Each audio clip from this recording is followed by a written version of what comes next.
এই দেশের গণতন্ত্র, বাংলাদেশের স্বাধীনতা, বাংলাদেশের মানুষের আকাঙ্ক্ষার সঙ্গে যে মানুষটির নাম অবিচ্ছেদ্য, তিনি হচ্ছেন শহীদ প্রেসিডেন্ট জিয়াউর রহমান। তার সম্পর্কে দীর্ঘ আলোচনা হয়েছে, আমি সেগুলোর পুনরাবৃত্তি করব না।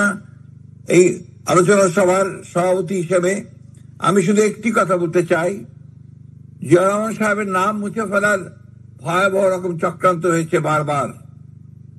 এই মহান ক্ষণজন্মা পুরুষকে ভুলিয়ে দিতে চেয়েছে তার নাম মানুষের মধ্য থেকে, কিন্তু যে মানুষটি প্রতিটি মানুষের হৃদয়ে বসে আছে, যার সঙ্গে মাটি ও মানুষের সম্পর্ক, তাকে মুছে ফেলা যায় না। এ বিষয়ে একটি কথা বলেই শেষ করতে চাই। কিউবাতে প্রেসিডেন্ট ক্যাস্ট্রো যখন যুদ্ধ করছিলেন স্বাধীনতার, তখন তাকে একবার গ্রেফতার করা হয়েছিল এবং সেখানে তার সাজা হয়েছিল 14 বছর। তিনি বলেছিলেন, condemn me, doesn't matter, history will absorb me. তোমরা আমাকে সাজা দিতে পারো, কিন্তু ইতিহাস আমাকে ধারণ করবে। আজকে সেই ইতিহাস তাকে ধারণ করেছে। আজকে দীর্ঘদিন পরে, 44 বছর পরে আমরা তার প্রাসঙ্গিকতা এখানে দেখছি। আজকে জাতিকে আবার গণতন্ত্রের জন্য কথা বলতে হচ্ছে, সংগ্রাম করতে হচ্ছে, এবং আজকে আবার লাখো মানুষ নিয়ে আমাদের নেতা তারেক রহমান সাহেবকে কথা বলতে হচ্ছে যে নির্বাচন দিন।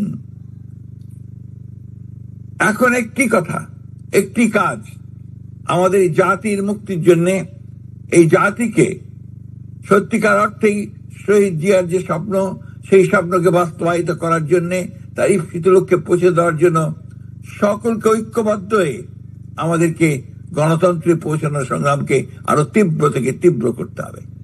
আমি সংগ্রাম করছি এই জন্যে যেটা আমাদের সংগ্রামে পরিণত হয়েছে।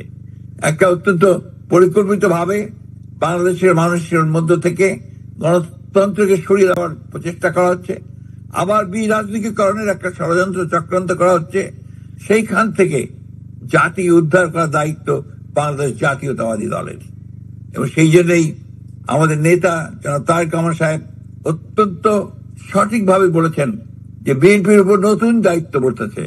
সেই দায়িত্ব হচ্ছে আবারও নিজেদের ঐক্যবদ্ধ করে, দেশের মানুষকে ঐক্যবদ্ধ করে আমাদেরকে সেই গণতন্ত্রকে আবার প্রতিষ্ঠিত করতে হবে। দেশনেত্রী বেগম খালেদা জিয়া সে কথাই স্পষ্ট করে বলেছেন যে আজকে সমগ্র মানুষকে ঐক্যবদ্ধ করে আমাদেরকেই এই গণতন্ত্রকে প্রতিষ্ঠিত করতে হবে। আসুন আজকের এই দিনে আমরা সেই প্রতিজ্ঞাই করি।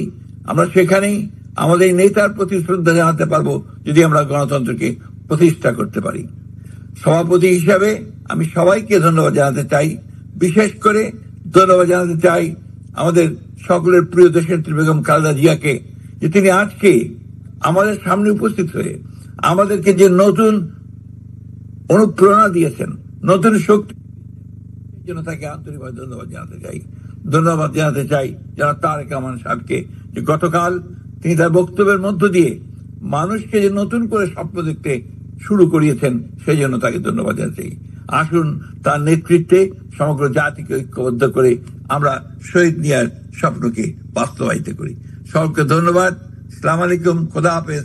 বাংলাদেশ জিন্দাবাদ, বাংলাদেশ জাতীয়তাবাদী দল জিন্দাবাদ, শহীদ জিয়া অমর হোক, দেশনেত্রী বেগম খালেদা জিয়া জিন্দাবাদ, তারেক রহমান জিন্দাবাদ। এই কথা বলে আবারও সকলকে ধন্যবাদ জানিয়ে আমি আজকের সবার সমাপ্তি ঘোষণা করছি।